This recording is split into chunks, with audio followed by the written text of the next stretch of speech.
So after this, I have more property. She's gonna start. You're right on his brain. Why not behind him? I turned it from, I will not use you until the end of the year, to, no, we're gonna look at something today that I'll. All right, you're recording. Oh, I'm sorry, you want to charge that? You think I set this close to you? Is that your perfume or something?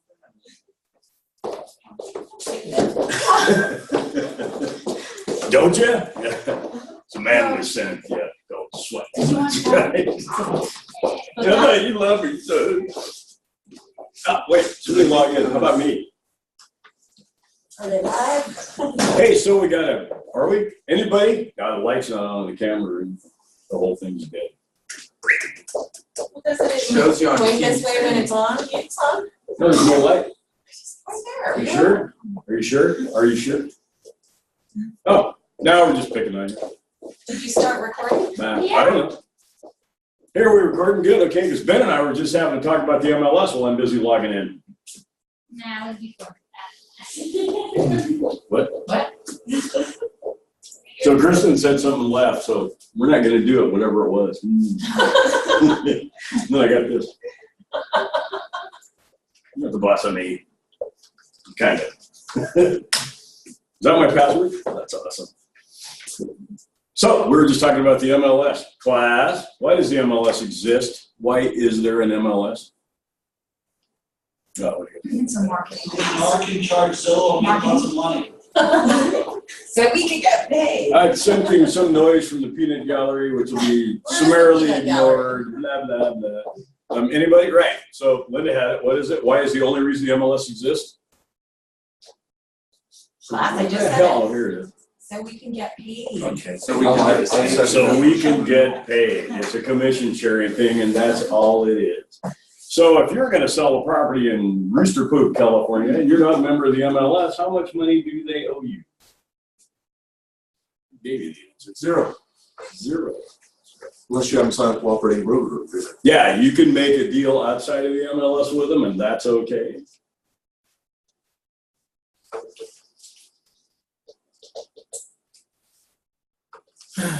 Stop doing that, Fatima. Nice of you to join us. Just a little side. No work. There are no problems at all with the new plus, just so you know. And I don't know why this is up here. Can I just go like that and get rid of it? Okay, so never mind. Let's just do that one. I think I got an RPA in here.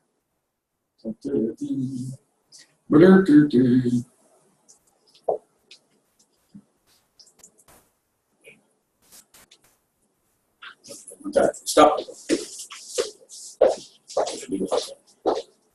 That. Oh, they're not people. Never mind.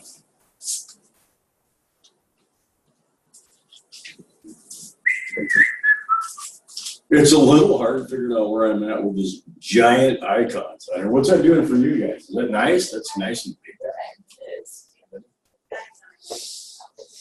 Okay, so welcome to contracts. Today we're going to take yet another look at the residential purchase agreement.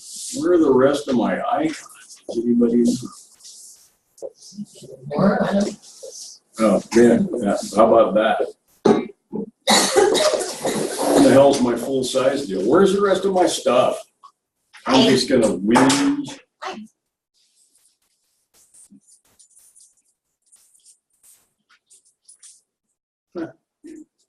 That's just weird.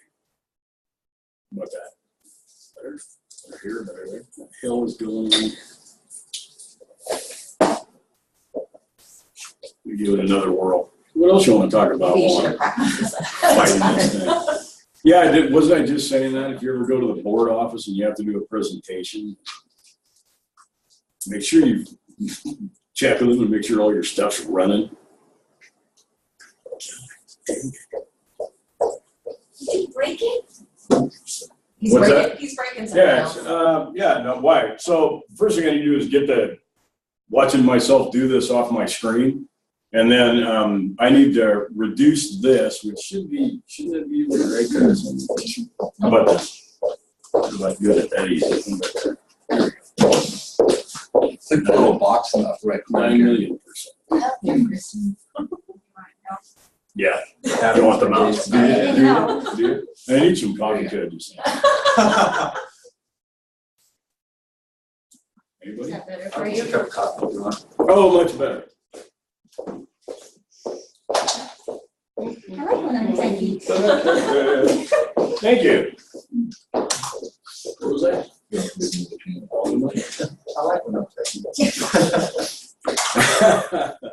Pretty techie for girls. My heart. Damn. Okay, now, show me full size.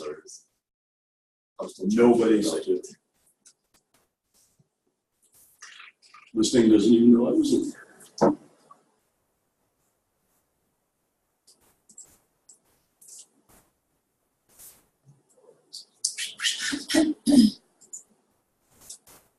Time's enough. I just. Okay, I don't know. I don't know why I can't do this. I'm sorry. I apologize. I don't know where in the hell the rest of my icons are or anything. And they're not over here, I don't think. Nope. We're stuck with this random freaking Once you go thing. back to classic. Hey, you know what? That's a good idea. Yeah, till Halloween. So, it's 31st. Good It's a idea. time vampire. If you ask me one more time, right, it's going to be right there. Excellent advice. Thank you very much. I'm probably. Damn it. Yeah, see how this is, I don't know what's going on. We've got huge problems to do because of this. I didn't know where the, what'd you get out of it? Breakfast. Come on. Yep. Jesus. Everybody pray. Jesus. Great idea. Thank you so much. Hey, why did that form show up? You guys have all had this last. What is that form? Oh. Make it easy one? That's on the screen? Real estate disclosure. Anybody? Disclosure regarding real estate agents. That's what form that is. Why did that show up? I clicked on the RPA and that showed up. Why is that there? Because there's other forms of damn. Because this is a time ban. What is It's a a time vampire. That's a funny movie. Because it's attached. Why is it attached? Because it's the first. It's the first thing that you do. It's required by law. It's required in the contract, and the law is you can't go into contract without getting your client, seller or buyer, to sign this first. Actually, you can't have them sign a contract. We're going to make that distinction today as well. And it's a couple of pages.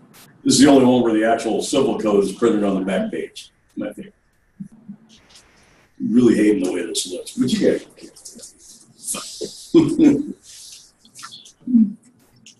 We'll attempt to hit F11 and see what happens. I'll do today. What about this form? Why is this form in here? A, what is this form? There won't be a question about how many versions there used to be because I'm learning not to back up over the 2012. This form is that? Possible Here in front, representation. right there. Yeah, thank you. More than one buyer or seller, disclosure and consent. Yeah, boy. Disclosure and consent for, here's a bonus question, what? There's something important that needs to be disclosed and consented to, or you can't do it. It's illegal in California without disclosure and consent. Dual agency? Dual agency is illegal in California, in spite of what you might think, without informed disclosure. What is that thinking? It's that thing. There's a leak in the camera. Whoever's on, mute yourself. Stop driving and watching the webinar. Are you brewing coffee? You pull that. Oh, Thank you. Bringing it for everybody. Oh, hey, remember that. I'm just kidding. I wish I could make that fit the screen. I wish I didn't have. Oh, here it is. Stop it. You stop that right now. I'm trying. I mean me. There you go. there you go. That's okay for you guys. It sucks for me, but At least a Fitch now, right? Okay, stop that. That is. All right, BRBS. Yeah, good enough, right? Wire fraud advisory. That's just there to make Stacy accident happy. She's always going like, "Oh my God, you're stealing all of our money." I know, we have a form. You guys have an amazing form. It stops theft. No, it just says, "Careful, they're probably going to steal your money." Room for everybody on here, buyer, seller, right? So when the other agent muffs it, which is virtually impossible now because it pulls in with the RPA. I mean, my son calls that the nanny state. That's why when he installs stuff in cars, he defeats all the protection stuff. I hate the nanny state. So watch yourself if you drive something like his worked on, because he disabled everything. So that he won't be bothered by alarms like your seatbelt rolled up itself. People stop it. Strange. Yeah, any of that stuff. Yeah, strange voices like, "Don't do that. You can't watch DVDs going down the road." Yes, I can. Damn nanny state. So the wire fraud advisory now pulls in, so hopefully they remember that. If not, it'd be hard not to. So, I can't do it. Yeah. I'm coming in even earlier next time.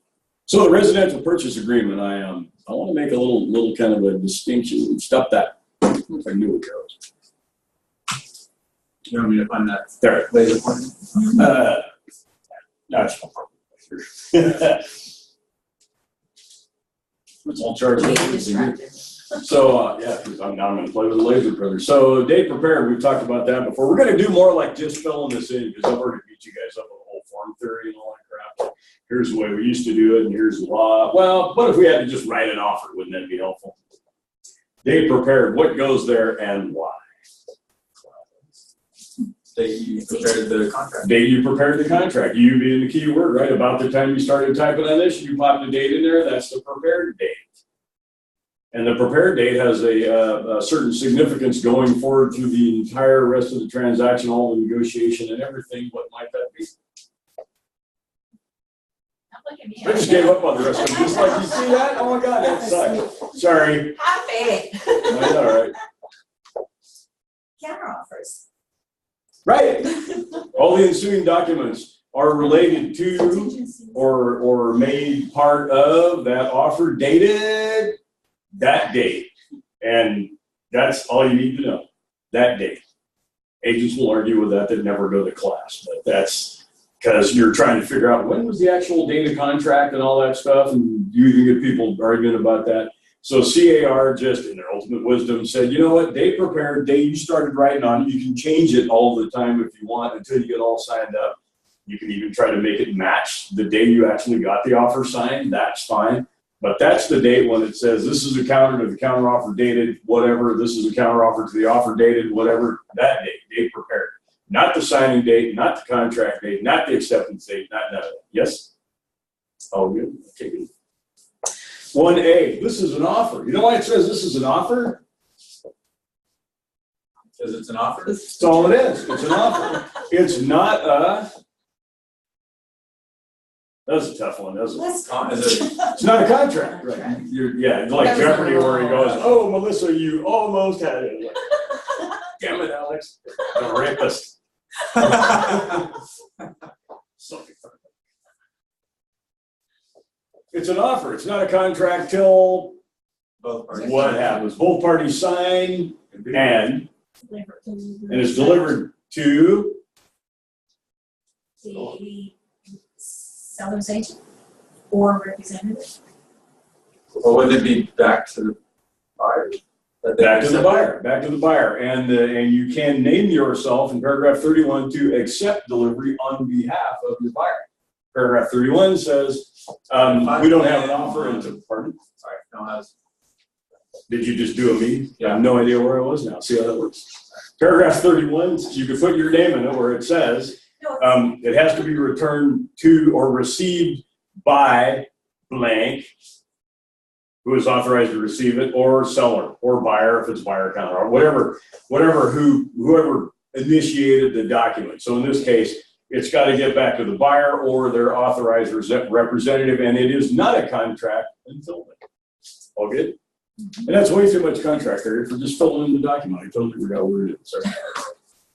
So, So 1A, this is an offer from, we're kind of cheating there, right? This is where we identify the buyers. And there's nowhere in the RPA CA to talk about vesting. It mentions it and says, hey, buyer, you're gonna have to talk to escrow about how you wanna hold title. How they wanna hold title doesn't necessarily go in there. We just wanna know who's signing this offer. And if they're signing it in a representative capacity, we have forms for that. So it should, more often than not, just be somebody's name. And usually, everybody always talks about Mr. and Mrs. Buyer, Mr. and Mrs. Seller. You don't really want to write Mr. in there. Probably going to take that. Billy Buyer, Betty Buyer. Well, Stacy says it should always match what's on their driver's license. That's what they have to take into escrow. Stacy said that? I'm going to correct her next time I see her. Yeah, there is no reason for that to happen at all. Because if they can sign, I always ask them, when you sit down, when they go, how do I sign this? What do you tell them? We usually sign. Yeah, how do you sign stuff, you know? And not a credit card receipt. Don't give me that one. Like, give me the one you do at minors on the screen, like, draw a fish. No. How do you usually sign? So do you always use your middle initial, Fred? No, then don't. Might be on his driver's license. My middle name is on my driver's license. I have never signed anything with my middle name in my life. Probably. I don't know, pretty old. So yeah, just how they sign stuff is okay. Now, if they're unsure, that's probably some advice you can, what's it say on your driver's license? They have to take it out and look, because no one knows. Right? Oh shit, that's my old name. Damn it. Really not that. And whatever you put there, just their names, carry it through, and a key thing to remember, I think, is whatever you put there, when you set them up for digital signatures, that's how they're gonna sign.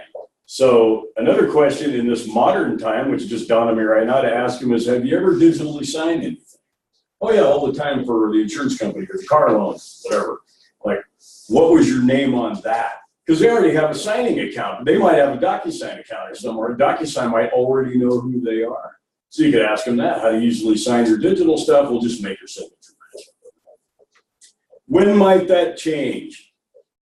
The way their name appears up there might have to be a certain way. It's a bit obtuse, but it's sophomore level. You guys are good.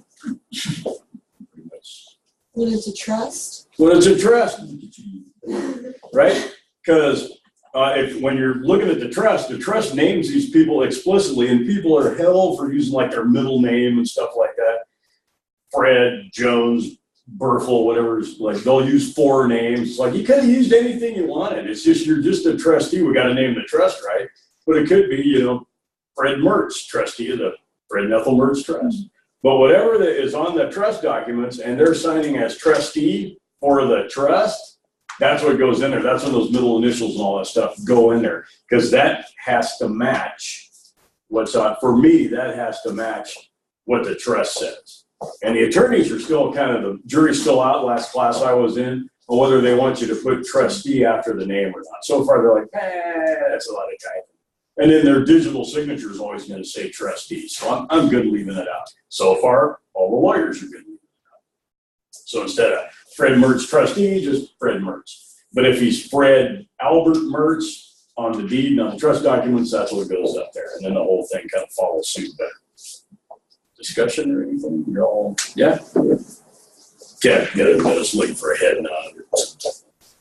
So 1A, we identified the big ass clock.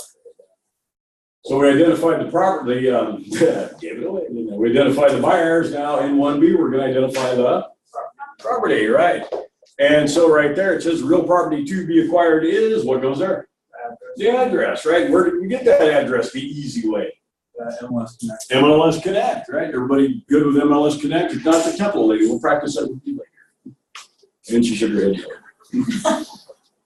Okay, somebody will. Practice by yourself. Hopefully, the MLS stuff is correct. The only thing I've seen them get wrong at times is the assessor's parcel number. And one of the main reasons for that. So see, we have real property to be acquired is the address situated in city. So That's just the address city, like if it's Route 2, Box 645B, Arroyo Grande, that's probably not in the city, but we're matching it up with the zip code. We gotta find it somehow, right? We're gonna give it a city. So city doesn't mean it's in the city, but there's a city tied to that address, so we put that in there. County, whatever county you're working in. You can, if you've never worked in another county, you can fill your templates out with a certain town and a certain county and all that kind of stuff. If you wanted to, it would show up all the time. Zip code, yeah, right, assessor's parcel number. The critical thing to that, I think, to remember, and I know I've said it more than once, is the natural hazard disclosure statement. The NHDs are tied to assessor's parcel numbers. If you have 2 assessor parcel numbers with your property, you want to make sure you get it on here, and it goes all the way through, and escrow gets it because they have to order 2 NHDs, or else you have an NHD for part of the property. That all makes sense? Yeah, never just getting to fill out the form. Yeah, that was important. The 3 lines. I'm gonna stop at the important. No, we're not even sure. Well, actually, so, can't remember if I said that before. Now, the first 4 pages of the RPA are the entire agreement. The other 6 are like covering the broker's ass and stuff like that, and some time frame. So the first 4 is where the meat of this thing is, but good point.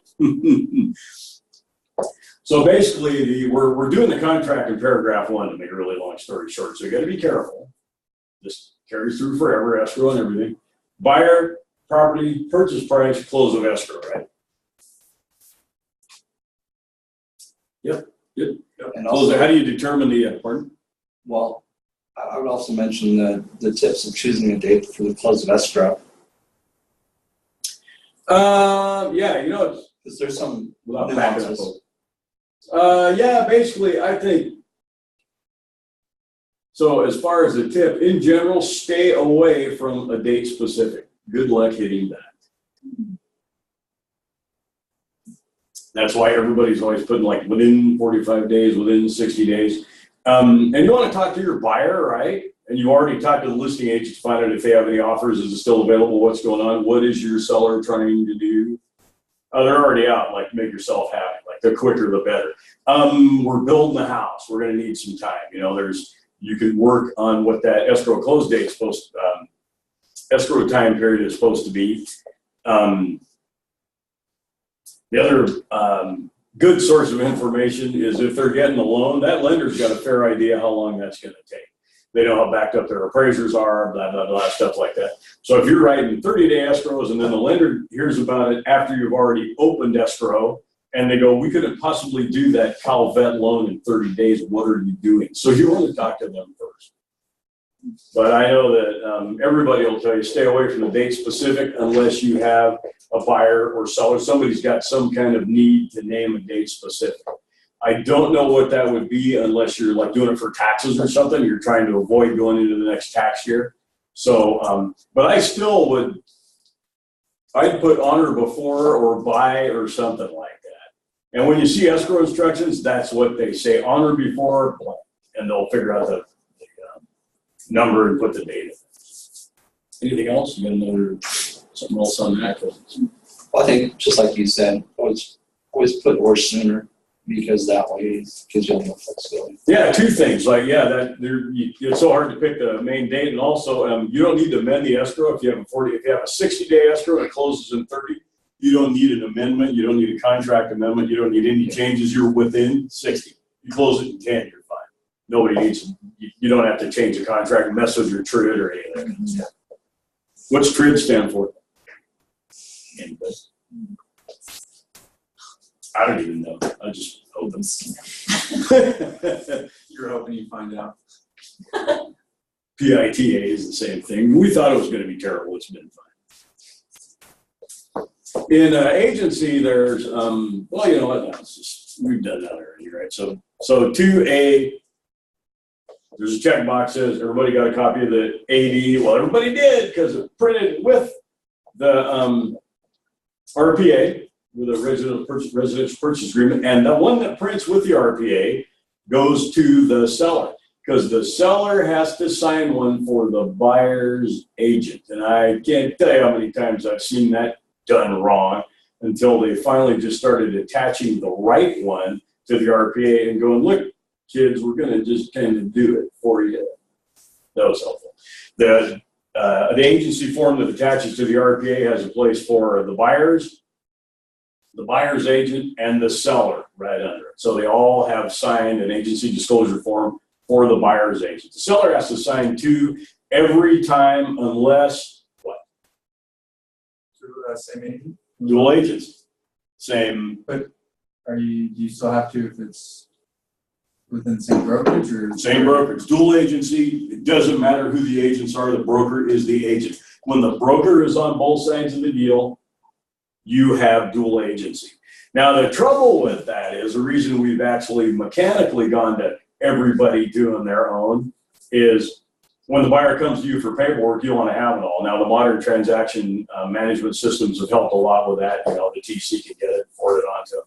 But even though it's dual agency, we still have customarily had both agents do everything, so to speak. Like if you were the buyer's agent, Linda was a listing agent, you'd have your buyer sign your agency, and you'd send that out to the seller. Redundancy is okay, overkill is fine, you never want to fall short, I guess is probably the best advice on that. Yep, all makes sense? Because I try to complicate the absolute hell out of it. So there are 3 steps in the agency disclosure process for agents. That's disclose, elect, and confirm. So you disclose on the AD form. It's like, hey, here's all different kind of agents, and here's what they do and how they look, and you just need to know that because I'm about to tell you what kind I am. Then in paragraph 2B, I elect and confirm. So I tell you in paragraph 2B that I am a listing agent representing the seller exclusively, and we have election and confirmation right in paragraph 2B. We used to have a separate form for that, where I go back to 1987, but you might still see it. It still exists. So that takes care of that. So down here, Hubbell Real Estate Groups represents the buyer. We just check that. We've elected and confirmed buyer's agency, and we have thereby disclosed it the way the contract is. So they took care of one of that. 1C mentions that they all got a PRBS. We talked about that. Number 3, finance terms. It's easy to screw up down payment and deposit. Everybody does it all the time. I just did that with a lady that does property management. She goes, when do we have to put in our down payment? I goes, in this cash. She goes, deposit. So that's easy to screw up. So I have a little rule for deposits because people ask you, well, how much should I put down? What should I put down for my initial deposit? Like, oh. So I got a rule. Like, anybody? It's generally 1 to 3%. 1 to 3%, 2's in the middle. I just use 2. And I'll round it off. I know we've got a kick out of using exactly 2. Like if it's you're offered $579,800, like times 0.02. I'll just round it. If it's close to 20 grand, 20 grand. You guys got that onion, don't you? That's got to be liquid. We're going to cash that check in 3 days. Like, and they're like, what? So set them up because you breach the contract the minute the check bounced out. Don't let that happen. Just have that honest conversation with how much that they also have. Yeah, hopefully they've been to the lender. The lender says, hey, we're putting 5% down, $500,000 deal, and we've got our verified income and assets, blah, blah, blah. And it's going to cost them about 30 grand to do the deal. So you guys got 5 grand laying around, right? Lender just told me, yes. And they'll tell you right then, because, you know, especially when you tell them, well, I'm going to cash that check and right quick. So do make sure that thing's, you know, legit. Go buy that truck. Yeah. Oh my God. Don't go buy that food. Yeah, don't buy that crap when you're buying a house or when you're in an exchange. Your seller needs to stay the hell out of that damn money. That's all it costs. So we put 2% in there. How much? What are we doing here? Everybody likes $1 million deals. 1 million, isn't that tiny? 2% of $1 million?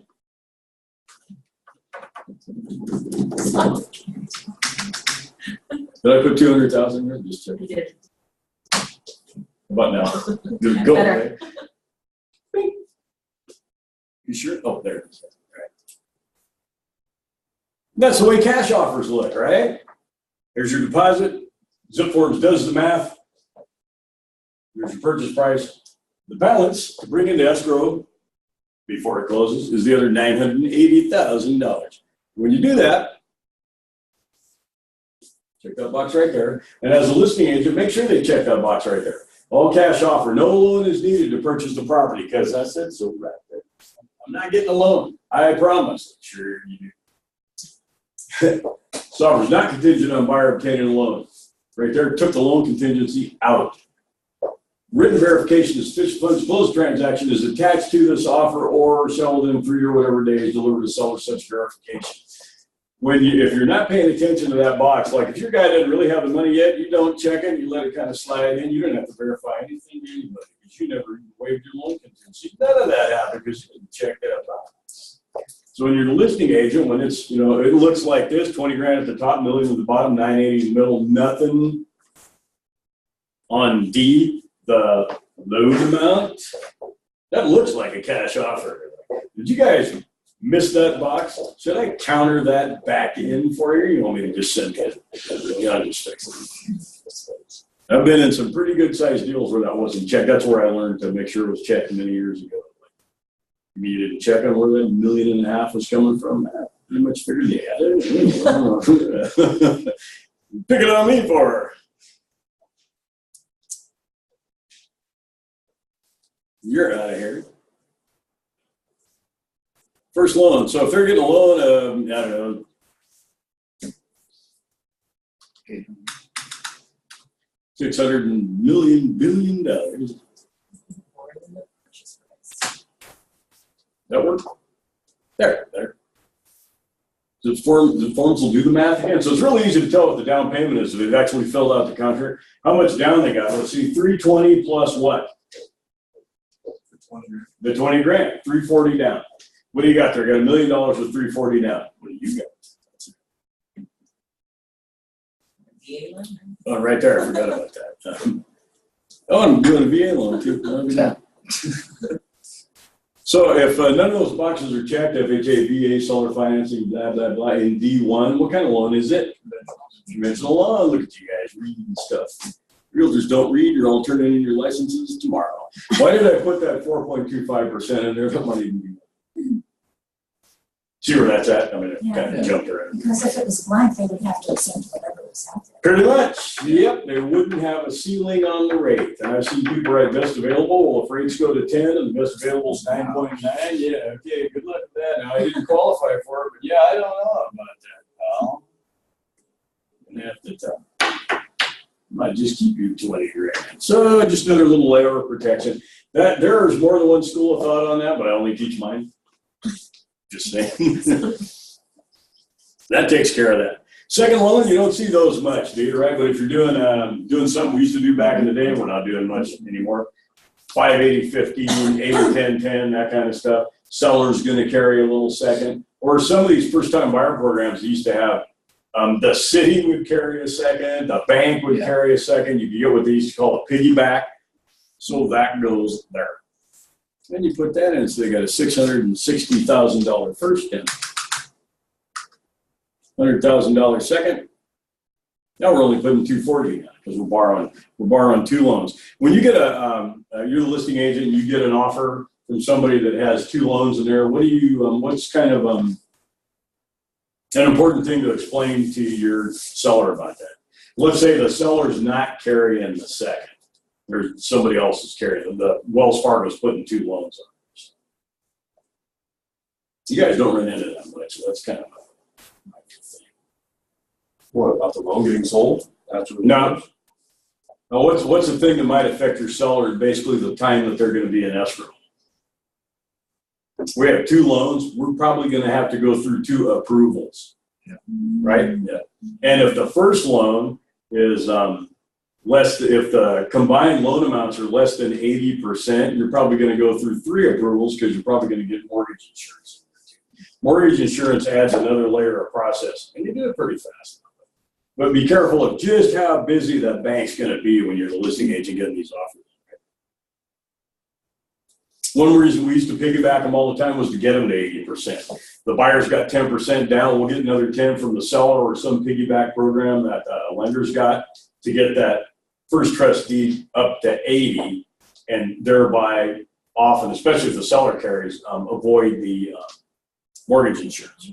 Well, it takes a little bit more time because usually they process the first one and then underwriting gets that solidified and then use that as the backbone for the second. So it does take longer. Yep, it can take longer. Yep, absolutely. So paragraph 3, I think the main thing I want to talk about in paragraph 3 is there's some stuff in there, but it's the pre-approval letter. And there's, a lot of crappy pre-approval letters out there. So a good pre-approval letter has all this stuff that paragraph 3 talks about. 3H, verification of down payment and closing costs. Why they put the appraisal contingency in the middle of this thing, I don't know. 3H and 3J. 3H and 3J, all the stuff mentioned in there should be in your pre-approval letter. And if they are, then your pre-approval letter satisfies the contract. So the letter should say lender has verified down payment, has pulled credit, verified down payment and closing costs, and buyers have actually signed a loan application. If any one of those things is missing, that pre-approval letter doesn't fit the contract, doesn't meet the minimum requirements of the contract. They used to have a bunch of them saved there, but you'll see that where they'll go, hey, and we talked to them on the phone, they sound awesome. Yeah, okay, that's bullshit. That's not gonna get you where you need to be. They have not given you a letter that meets the minimum requirements of the contract. If it says, we talked to them on the phone and they sound awesome, and the kids are so cute. So the appraisal contingency in I and the loan contingency in 3J3, and I just wish that I could do a better job of this. I'm gonna come in earlier. The appraisal contingency and loan contingency were separated, and it's working really, really good. And then 2 and 3 are all part of the loan contingency, apparently. Speak a little more about the Cool. So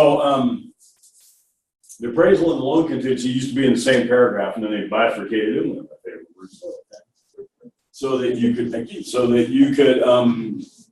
get rid of one and keep the other one. So I'm in escrow right now with a buyer who all of our contingency time periods end today. So eventually I'm also the listing agent. I will be asking myself for the contingency removal because I have to make sure my seller gets covered, and I will be stalling on behalf of my buyer. How's that gonna go? I don't know. I'm still working through it. So my plan so far is my buyer has a crap ton of down payment money and the bank goes, he's golden. We're just waiting to make sure the appraisal makes it through underwriting because we got kind of a weird property, and that where everybody's really happy at the bank about that. So the only holdup is the appraisal. So tonight, like that pretty much dark, we'll probably waive the loan contingency and just hang on to that appraisal contingency for just another minute or two because I can sell that to the seller. It takes a while sometimes to get appraisals. You knew, Mr. Seller, you asked me if this was a financeable property, and I said we got a land to value problem. We might have a little trouble. The appraiser needs a little more time. Don't you think it's fair to let give the buyer the time that it wasn't his fault for it? And if the guy says no, then I'm gonna have to notice me. So how are you trying to stall this initially? What was your stall objective here? I'm not ready to waive my contingencies, but time's up. And so, well, we'll get to that. Yeah, but realistically, we all know that the power is with the buyer. At the end of the day, 9 out of 10 times the seller, unless it's some crazy hot market, isn't going to get the buyer. Yeah, it's true, and it depends. Some people are hardcore. You're going to run into agents that act different about it, but yeah, that to me that's the thing. There's only 2 alternatives for the seller. Instead of it's not you can renegotiate. In this case, if I want more time, the seller can sell it to you. What do you guys got, about 25 grand down? Why don't you kick down about 10 G's and I'll give you another week? That's totally legit. When your seller sells something to your buyer, you can liquidate part of that deposit. Almost nothing else is a bad term. You can give the seller some of that deposit. I shouldn't use liquidate. That's going to come up again later. Yeah. You know, a lot of other states actually, the loan contingency just expires on that day. Our contracts used to be passive removal. Bank repo contracts, you gotta watch out for those. When you get one from somebody that for some reason is still using the non-CAR, totally reiterated, redundant, troublesome, their own forms, like they're still Maximum Properties is still doing it. You got to watch out in those, and sometimes they're one page, sometimes they're 10, and it's called either a counteroffer or an addendum, but they basically redo your whole deal. Most of the time in the bank repo deals, there's passive removal. On the 10th day, your deposit went hard while you were sleeping. That's just it. There is no notice. There is no nothing. They just take it out. It's like that. And the contracts used to be that way. So Hawaii's like that. Pardon? Oh, is that right? Yeah, your deposit and all the contingencies while you're sleeping. Yeah. So it's, yeah, it means something. Instead of like telling my people, put down $100,000 deposit, don't worry, we got this. We need to have them put down a bigger deposit. Why? You ain't going to get it. Yeah. Why? See if you take care of that. I think so. Yep. Bifurcating the contingencies. Sale of buyer's property, that's a whole other class in itself, isn't it? Now, if your buyer has a house to sell, don't forget to check the box. When you check the box, what happens? It's the form. The other form comes in. Yeah, the form that takes 4 hours just to read and 8 hours to teach. I love it. So not today.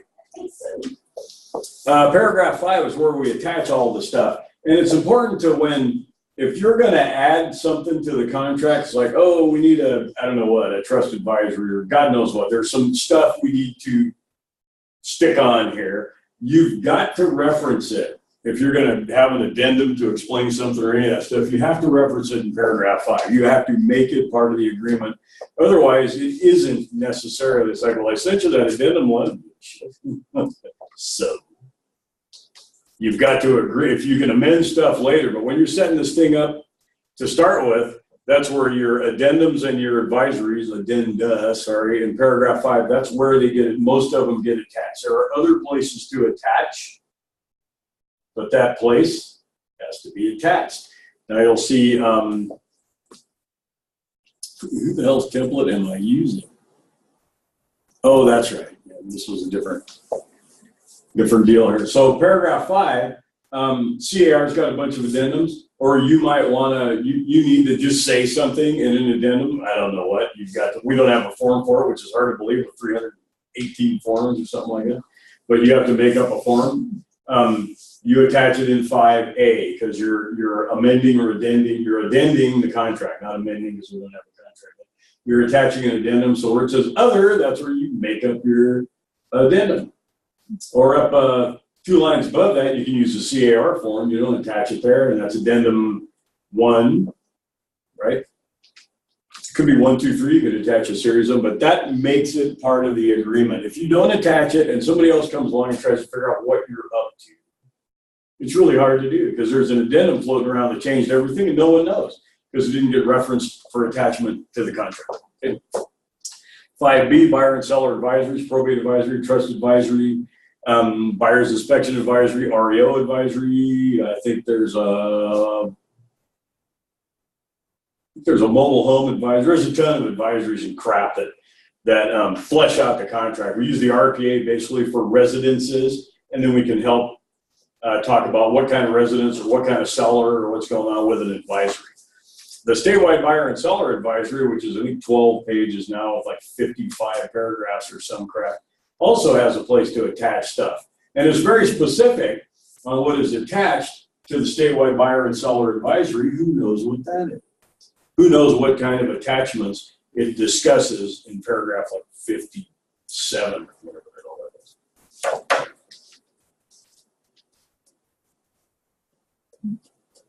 Local option, local addendum. So if you had like you guys have an LAD, right? Hubbell has a local disclosure. The proper place to attach that to the contract is attach the SBSA, attach that to the SBSA.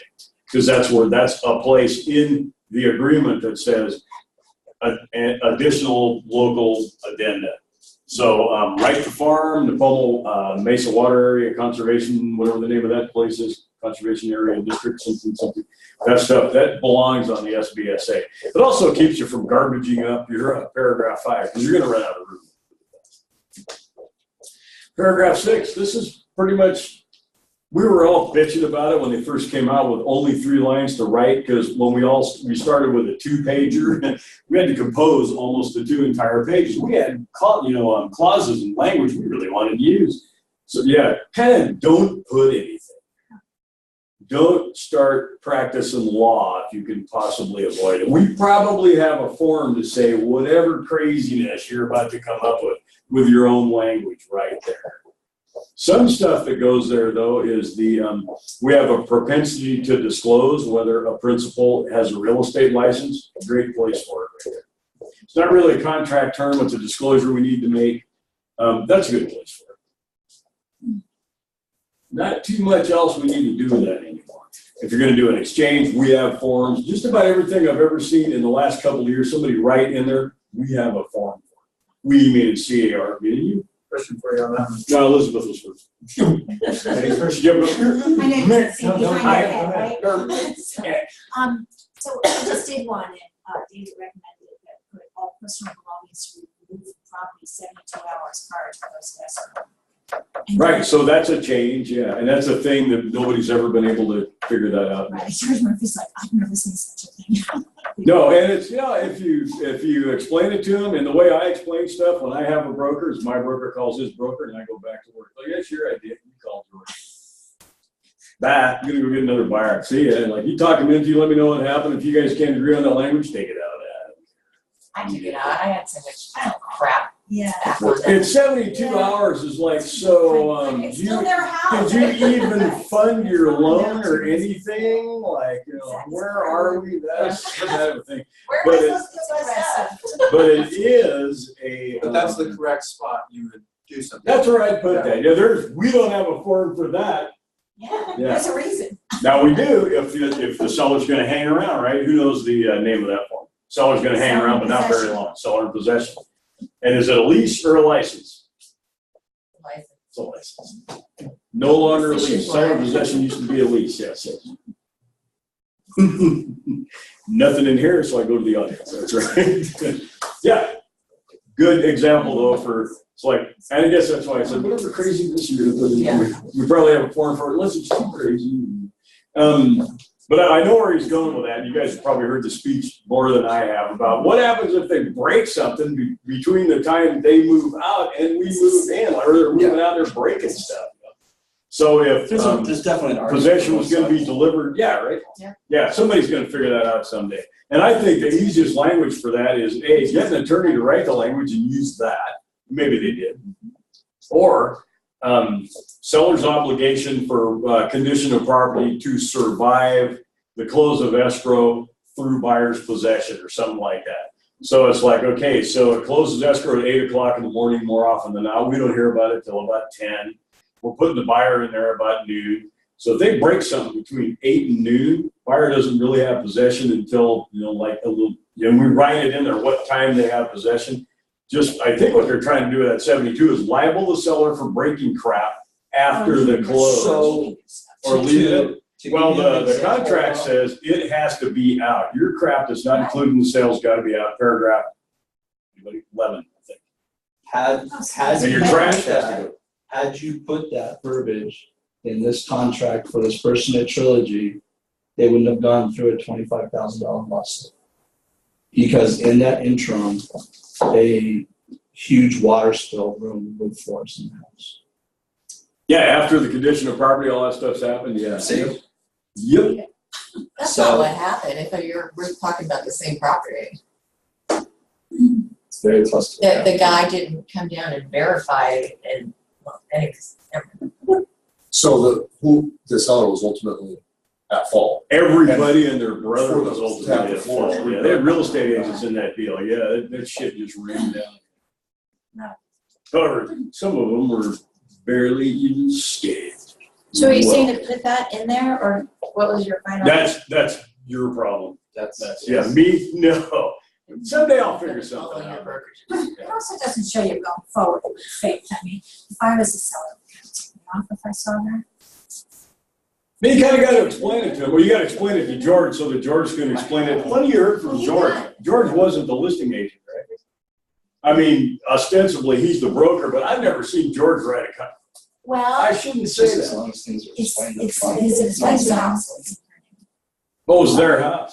Oh, no wonder he was. Okay, so then you got a thing where you got an agent, that's a principal.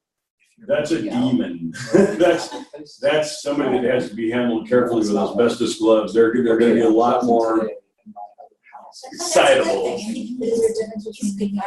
Guy George is a great guy. Well, you can't argue with somebody with that little bit of a homespun kind of an accent like I know. that. It's like trying to argue with, yep, like trying to argue with Zig Ziglar. It's like, well, I'm in Mississippi when the angel answers the phone. It's me, Mrs. Ziegler's husband. How are you? I do a pocket Ziegler. Is that they don't necessarily have to. Well, my question was the same with Elizabeth, that I had, making an offer. What Was did I like, put in there? the house kind of Let's say had like an animal smell in it a little bit, and my buyer's like, this smells a little funky. No. And You don't. so I had on there, house to be clean, professionally clean within 3 days of, taking the small of, things. Oh, you could, close yeah, of something like escrow. that. Yeah, that's a term that doesn't show up in here. And all personal property be removed 72 hours before the last. And it went And I fine. knew they went, and they were totally fine with both of those. They're like, yeah, we'll have it cleaned. Before they Yeah, we'll remove Yeah, it. we were gonna be out a week before anyway. Yeah, sometimes. But he was it's like saying, non-issue. because they're supposed to have it out by the or what is it, by the close of escrow? I think the language is on the date possession is made available. So if they're staying there 3 days, not till then. So he was saying that sometimes you can have something where it's like, okay, well, you get possession at noon, so we're gonna start moving at 9, but ended up, well, it's gonna take us a whole day, maybe 2, so then it's like, well, what do you do then? So if you put to be removed 72 hours before the close, then you can say, hey, look, 72 hours before the close, get your stuff out, so that way, when we get possession, nothing is in there. Yeah, and then when the loan doesn't fund, it's like, put your stuff back. Yeah, exactly. Right. I'd wait till it funded. Yeah. Which is gonna be a couple days usually, unless you're like me, then it's like we're funding in the morning and closing in the afternoon because everything is gone late. I need some better checklists. All right. Hey, paragraph 7, this is important stuff, right? All right. Page 2, get off me. This is a 2-week class. So inspections, reports, and certificates. So we have some addenda up here. We have the septic well and property monument addendum to addend with. And it talks about well tests and stuff and septic tests and stuff and finding the property corners in detail for 2 whole pages, yeah. So instead of writing in paragraph 7, seller to survey the property or something, you can attach the appropriate addendum, check the appropriate boxes. It's all good. I could kill CAR for this, just kill it. But I'm not gonna. Click here to select your service provider. Mine aren't in there. Mine are not. Your templates, because mine doesn't do that. Well, you can override it with a template. Yeah, apparently this is a crap template. I must have just pulled in a straight RPA out of the forms. You need Linda's help. So, 7A1, seller shall pay for natural hazard zone disclosure report, including tax, environmental, or other. So see how including tax is no longer, they don't have a checkbox, right? So it's check environmental, check other, right? Another way of reading that. So you don't have to worry about checking tax Then you anymore. get somebody that checks both. Yeah, well, they're checking environmental and other, and that's okay. I mean, the argument by the NHD companies is, so what was it you didn't want them to know? Right? So it's like, I know, and you guys get another $20 for making me check the box and then piling the guilt on me. Having that little blonde attorney in the pinstripes come up and go, well, how do you think that's gonna go, Mr. Agent? Such a It's worth the $20. Hey. Oh. It's worth the $20. Okay, It's like a Tom, clue. I haven't said the F word once. Clue report's $25. Best Clue part. reports are, yeah, that's in here. That's for you guys to decide what to do with the clue report. And that's all I have to say about that. Paragraph 2, seller shall pay for the following report. And clue reports don't come with NHDs anymore, right? Can you still get a clue report from an NHD company? Because they were running from it a few years ago with good reason. That's all I'll say about that. Well, There are times when why is that a good reason? because that's office policy, so I love to set policy, but not when I don't work there. I don't do them. Because I don't think they're necessary. I just don't. Cash deal, maybe in a cash deal. Sellers pay for the following report. You can put something there. What might that be? Termite. Now, I was made aware that if the buyer's paying for any reports, you don't have to put anything in there, because that's up to them. That's correct. Yep. So Yep. you don't have to. You can if you want. I don't know if you want to show the seller, look at all the crap we're paying for. Maybe put it in there and just brag. But I always have a suffix that says if desired. I don't want to libel my buyer to a termite report if in 2 weeks they decide they don't want one anymore. Like, termites are old man. So I always put blah, blah, blah, if desired. Buyer will pay for the well test if desired. Buyer will pay for this, that, and the other 47 million things if desired. Buyer, would you like to pay for that? No, I have now changed my mind. Okay, then don't. It just says if you want to, then you can. And we brag to the seller about all the crap we're going to do, and then we change your mind and didn't do any of it. So the pest report could go in there, but all the lenders and everybody's whinging about don't put termite in there because the underwriters don't know anything. They're wearing the biggest set of blinders you ever saw. They have little desk lamps shining on a book and the contract. And if it says termite, they cannot look away. You will get a termite clearance. If there's one freaking termite in that son of a gun, you're probably going to have the underwriter going, oh, by the way, checking the bank's collateral here, I see a termite. I want it dead. I want them all dead. I think I want you to tent the neighbor's house just in case. Maybe it's a twin home. I don't know. Could happen. Just saying. What else might go in there and I can't think of a thing? Anybody? You guys think about that while I scroll. Paragraph 7B, everybody's favorite. Now, I got to tell you, I just check all those boxes because it says the same thing that I suffix the buyer's promise to pay for stuff with. Every one of those, pretty sure every one of those says if any, or if required by any law, or if something is mandatory, or and if it's not, Mr. Seller, you don't have to do it. For some reason, there are agents all over America that can't get over that. I said only if, and if the county of San Luis said you had to do it and they have an ordinance and you have to do it, you have to freaking do it. Get over yourself. Almost named 3 companies. Right? All good. And that's office policy. David loves, if anybody says, we're not going to do 7B22 or whatever it is, tell David. He loves to make that call. Loves to make that. I've heard him do it in here, and I've heard like the evil chuckle in the back of his throat while he's telling him, like, you're such a dumb. And he went, I mean, I'd tell him that. He won't tell him that because he's nuts. I've had my clients say, "Were you mad at me now?" Kind of, yeah, shut up. Escrow and title. I put that in there. I can't remember the last time I didn't put that in. C1, who's paying for escrow? Somebody ought to check some boxes. This is a crappy template, right? So, hey, maybe the buyer, maybe the seller, maybe both, because that's the way we do it here. And I've had people in the Bay Area go, you know what the hell you're talking about. No, that's why it says that's the way we do it here. That local custom is like, the hospitals use it, the medical insurance guys, attorneys go, that's how we do it here. So we're going to do what's customary locally, right? So the local custom is we split the escrow fee. Why we split the escrow fee, the tiniest fee in the entire transaction, including the doc stamps, I have no idea. It's like, wow, $600. Well, let's split that. What about the $3,000 worth of title? Well, I got that. What about that $25,000 worth of other? What about the $75,000 commission carry? I got that. But you know what? You need to pay half the escrow. I better see your $300 in this deal. Well, it's one less thing to argue What about. the hell? Yeah. And how about here, right? This is where you get the Bay Area argument. Buyer pays title in the Bay Area, right? Here, seller pays. Seller pays. It's just, dude, seller pays. I don't know what to tell you, Mr. Bay Area dude who was having that fight with me at the table and presenting the offer. Like, I know you're a big shot up there. That's the way we do it here. So I don't know why I haven't been doing it, but I may start just writing for local custom in there too. So what do I usually, you guys have seen me do this before, what do I usually put in who's going to be the escrow company and who's going to be the title company? I'm writing it off. Seller's choice. I never put in the company.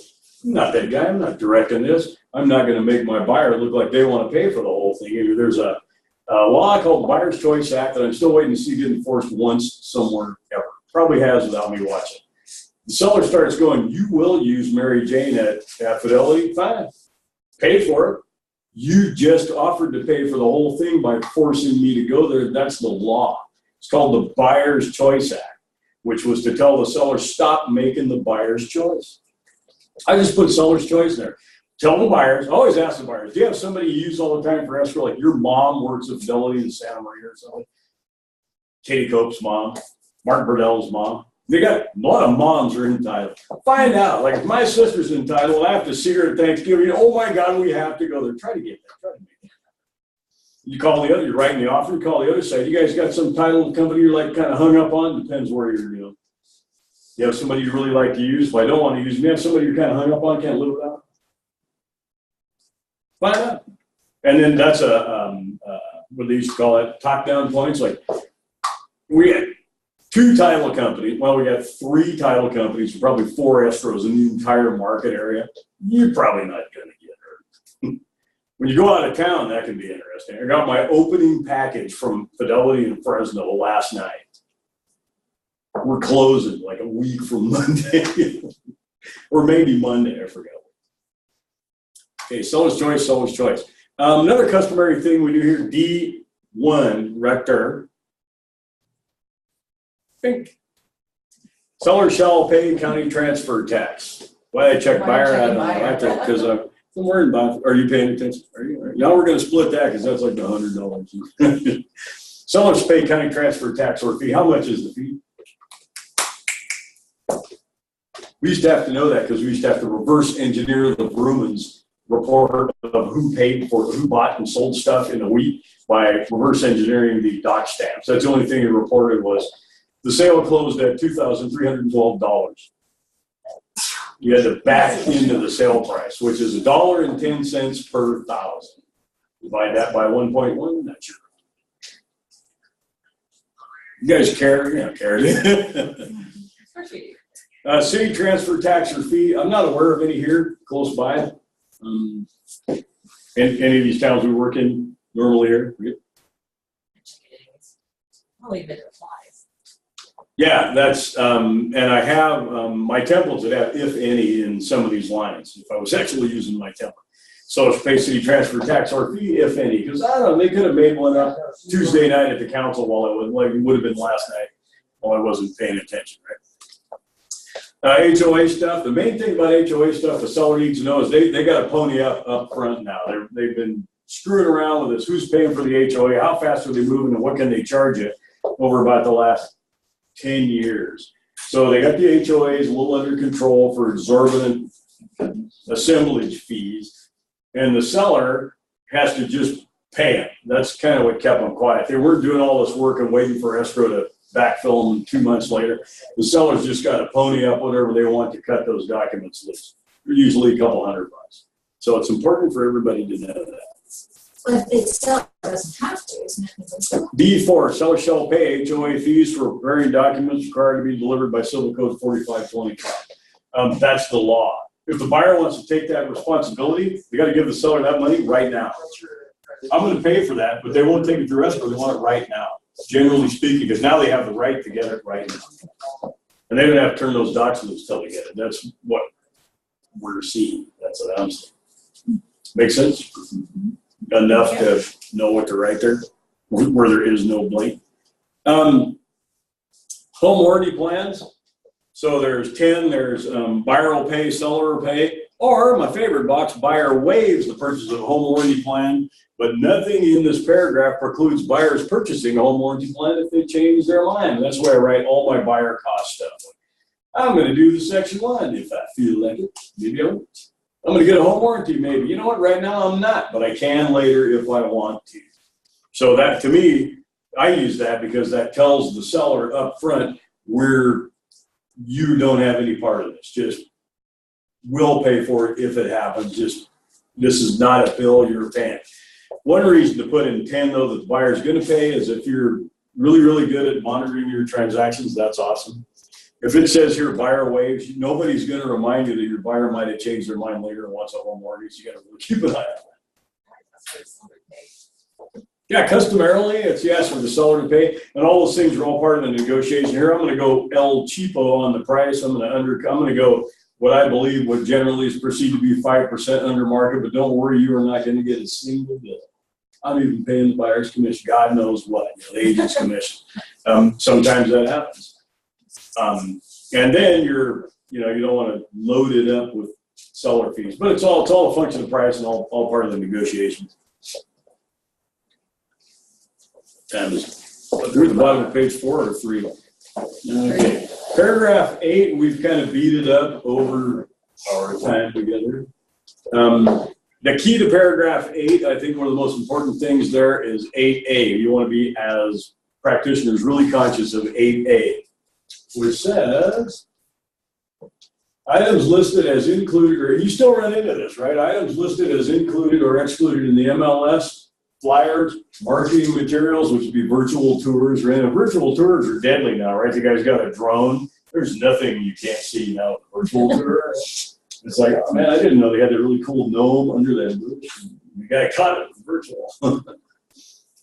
That stuff is not included in the purchase price or excluded from the sale unless specified in paragraph 8, B, or C. So if you read that carefully, it says items listed as excluded in the MLS are not excluded unless they're mentioned as excluded in the contract. Items included are not included unless they're mentioned specifically in the contract.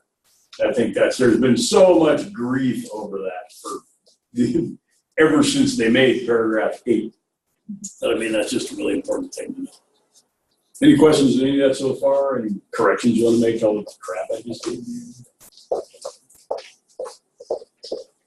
Parting shots, last words, anything? It's your last chance. I'm going to shut it down.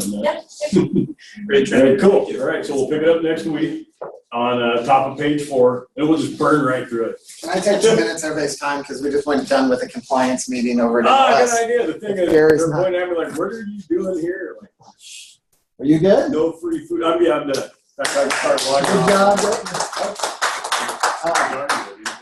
Okay, the hot topic right now are photos. 3 brokerages are getting fined locally right now for using photos that were copyrighted. So the CRMLS is kind of at a headhunt right now over photo, which means if you had a listing and the seller gave you the photos and said, oh, here you go, this is from the past listing, you better verify that they belong to the seller. You might as well just cough up the money and go buy your pictures yourself. It is an instant tier 3 fine to an instant $1,000. 3 brokerages are getting hit this week on it. Luckily, we got a call from another brokerage and said, hey, I'm giving you grace. As far as I know, your file will come to play, but if you can get it off by end of business, you won't get fined.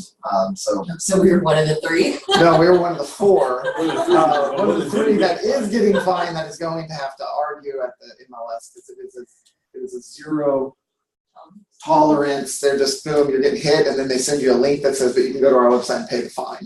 So no warning fine on a tier 3. So if no trial, no nothing. Guilty until proven innocent. Yeah. I know about that. There was that as far as compliance. I want to vote on I'm going to make a list of all the brokers in the area, and I want to get a vote from you guys because my thought is I'd like to send a contract over to all those brokers and get a data share agreement in place that actually we can govern ourselves instead of us getting fined if the if the CRMLS gets involved, because it is a violation if you take another broker's listing and put it on Facebook. CRMLS will come down and fine on that. Well, if we can get the brokers on board to authorize, I still believe that you need to ask permission, but if someone does have a complaint, it means that the brokers will arbitrate that and it won't go to the MLS to get an instant fine.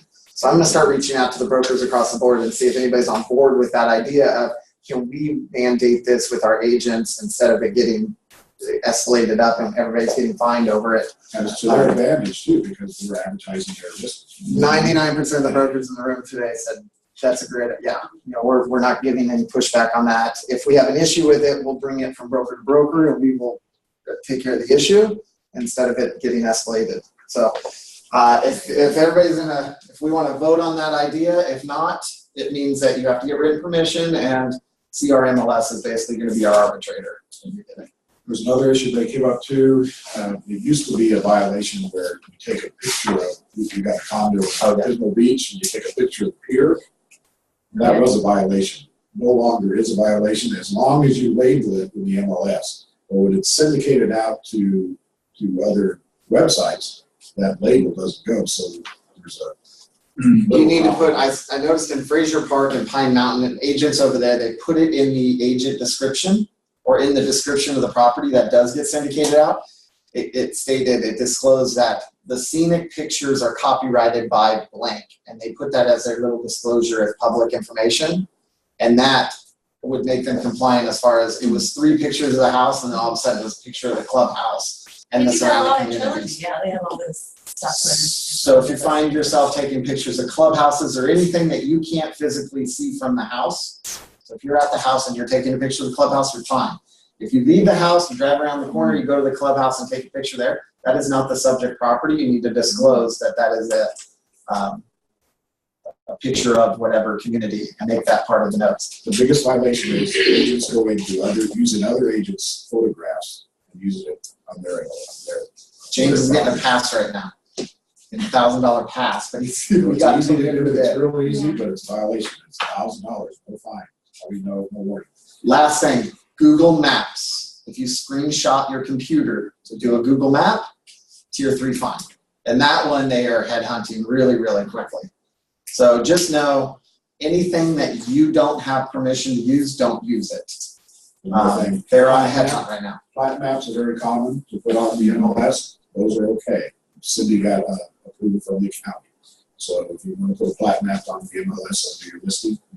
So you got a vacant land, you can take there was a violation there, and Cindy had to get authorization from the county to be okay to clear that violation. What if you hire somebody, camera something to do a drone, and that's taking pictures like those other things, and you can't Well, necessarily again, see from the house. Tour Factory owns that, and so the copyright falls with him because he's the one that's using that. I haven't heard that that's been an issue yet, because we're taking a picture of the that hasn't came up. So until there's a guinea pig. Until they photograph something happening in somebody's backyard and they go. That's what The mayor's like- They just took a picture of the neighbors because they were neighbors. So do they talk about agents taking photos of properties when they're like on caravan and stuff? Oh, yeah, that. They touched on the IDX data feed, and that's ultimately, they're more talking about Santa Maria is actually coming on board with the idea of doing a data share feed, which means you put it into CRMLS and our data will get transferred over to them and we'll transfer there. So now we won't have to have 2 separate. The new president-elect is actually on board with the idea and getting the board members behind it, which they've actually had some movement. And so that's positive. It's not completed yet, but the prior president was just completely blocking the idea, and now the new president is open to it. Would they get rid of Flex, or would they just? No, they have would to keep that Flex, but it would just be data share, which means you only have to put it onto one source. So when that passes, that's going to be very nice. They're talking about their personal websites,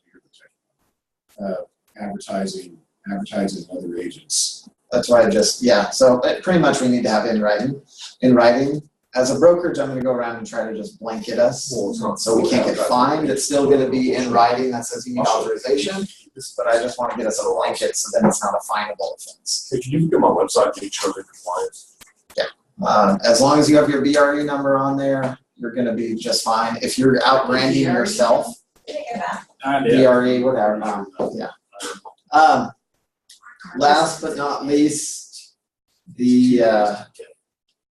shoot, I just came in and just spoke. I can't remember anything else.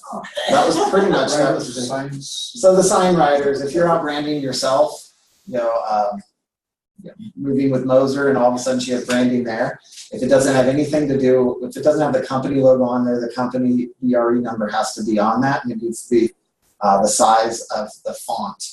So on the writer, what if how do you have it on the sign? If you have it on the sign, whatever you're using that has the broker information or the name of the agent needs to have the broker information on it. If you go down and buy a generic open house sign that has no information of you, you're in compliant, you're fine. But the moment you slap your name on it, then you need to have the RE It also number. has the broker. Yep, you gotta have the logo, you gotta have something that identifies you with the brokerage you're holding.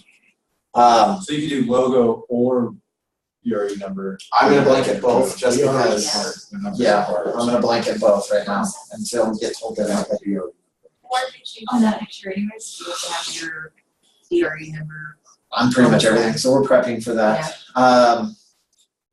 Okay, other than that, that's, Smaller than the smallest part. yeah, we're good. You can't have the smallest print on there. So I know one agent right now that is branding herself. She's got her yellow signs. It's Nicolette, and I gotta make sure that that's in compliance because it was gonna brand all her company. And that needs to make sure that the broker's information's on there. One more tidbit, prepare next year, your dues are going up $100. I remember that. CAR dues, right? Yeah, Yes. he was saying that at the meeting. Well, he said whatever if it was the there. bill didn't pass. He said because that they had were, enough funds. he said they gonna were take it funding anyway. with the $100 They're gonna increase, take it anyway? they were, well, he said with the $100 increase and the funds they have set aside right now, that they would be almost have enough to run whatever they need to, unless they get opposition. If they do, he said the following year will probably go up another 100. Even if the bill doesn't pass, they want that funds for other. It's an initiative allowing people 55 years and older to move their tax base from county to county within California. Right. There's gonna be a lot of opposition because that's gonna take tax money away from this county, which is gonna affect the public service. But then the support is, it's gonna move the pipeline along, which ultimately means that those sales, someone's gonna pick up that tax base when it sells. And the fact we have new They're gonna mortgage raise money. They're gonna raise it. The guy's paying $2,000 a year. Yeah, You yeah, guys paying yeah. 10. And we have new mortgage money, which ultimately means more money that's circulating throughout our community to generate income, jobs, economic growth. So opposition plus, but at the end of the day, I'm happy to see that finally, as agents, we're paying money and we talk a lot, but actually we're doing something for the first time. We're bringing a bill to play, and we've never done that before. Instead of just talking, we're the ones that are most knowledgeable about real estate. So that's kind of nice to see. Good. Cool. Okay. Thank you. 1 hour charity. 1 hour check. Thank you. Thank you, Gary. Thank Yeah, you. that just said another 40. Hey, Dave. Dave, I want to talk to you about Fraser Park, Pine Mountain, because I was noticing lots out there for 10,000, and I don't know anything about the community, but it looks like they're trying to build a whole community around an 18 PGA golf course. Are you getting familiar with that? A little bit. I'm meeting with. I'm going to next week here. Okay, when you get some information, let's have a meeting, because if that's the case and they're trying to build a community out there, I want to buy a couple lots. Understand. Dude, you get a quarter-acre lot on a slope for $5,000. Like, you can't find land in California for $5,000. Sounds good. All right, I'll talk to you later, Dave. Bye. See you later.